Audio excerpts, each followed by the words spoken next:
Hello, my name is Joshua Day, and I am doing my presentation on teenage portrayal in media. So to start, I have a quote from Jordan Gordon-Levitt. He started acting at quite a young age, and he's acted in different roles that included him portraying a teenager. So he said, Hollywood has the idea that movies have to be dumb, but especially movies for or about teenagers have to be really dumb. My next screen says Hollywood and other associate medias like Netflix, storylines of teenagers are often dramatized in a way that is dangerous for our society and doesn't portray the population majority of American teens. So I'm going to dive into different aspects of that. So right here, my main focal point is that teenage life isn't that dramatic. When I came up with the essay and with my presentation, my main idea was to talk about shows like Euphoria or Riverdale, where they're focused towards a teenage audience and they talk about teenagers. Their main characters are all teenagers, but as a teenager, when I was watching it as a younger age, I remember watching and saying, how is this teenage life? I've never met a teenager that's literally like this. I've never met a group of friends that are, trying to solve crimes. So it's kind of like, huh? Right here it says the depiction of teenagers are often shown in a toxic manner that is often described as pornographic and repulsing. And then almost all shows being broadcast include no actual teenage screenwriting, and often these storylines are being told by adults who were teenagers over 30 years ago. So obviously, if you haven't been a teenager in maybe 10 years, you would have outgrown, how teenagers are in the modern day. And then right here it says these settings can often put actors through trauma and can also scar viewers. So my next screen says Hollywood sets trends. So within modern film, Hollywood has definitively impacted trends within the age groups of 13 to 19, aka teenagers.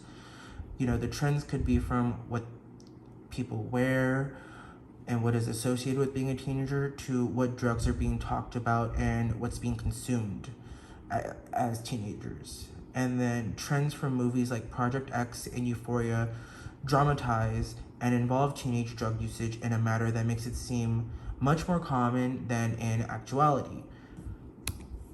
Here are some examples. I use these examples specifically because they're what I mainly talk about within my essay. So I talk about Euphoria, how it's beautifully done, and a lot of people like to talk about how well it looks. But if you think about it, these are characters that are 15, 16, 17, and the storyline dives into really heavy duty type of things and makes it seem very common, which in actuality, it's not very common. I talk about 13 Reasons Why with how it scares viewers because there was a lot of criticism for the show when it was first broadcast because it talked about and broadcast a lot of heavy situations like suicide and sexual assault without any warning. And it was marketed towards teenagers and kids.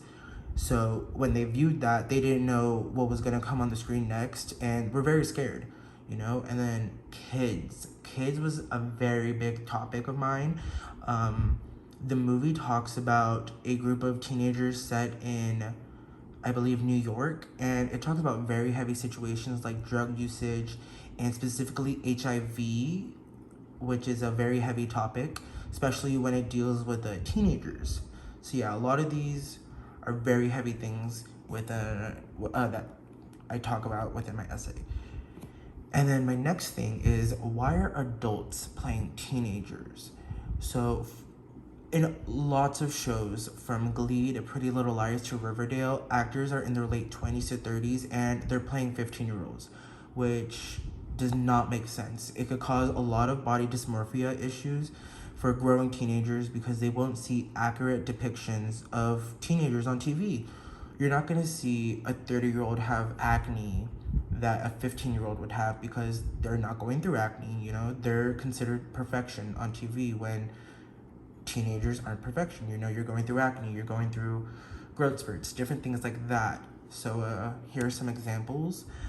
This one really caught me off guard. The bottom left corner, these are all their season 1 ages as characters and actors. So she was 31 when she played a 17-year-old for the Riverdale Upright. She's 28 when she played a 15-year-old. And with Glee, he was 27 playing a 15-year-old. So, these actors, they're playing very young characters, which is very weird. And then what could be done? So we could have actual teenagers input what is common in high school and in their own lives. So what is broadcast is a real depiction of what's going on. We could set boundaries and establish rules within showcasing teenagers and what we show towards a teenage audience. And then we could also have actual teenagers play characters their age, so the audience sees what a real teenager looks like, on TV. And this is the end. I included a little photo of a High School Musical, which growing up, I always heard the saying that High School Musical is not what high school is really like. And yes, it's true, but it is pretty fun.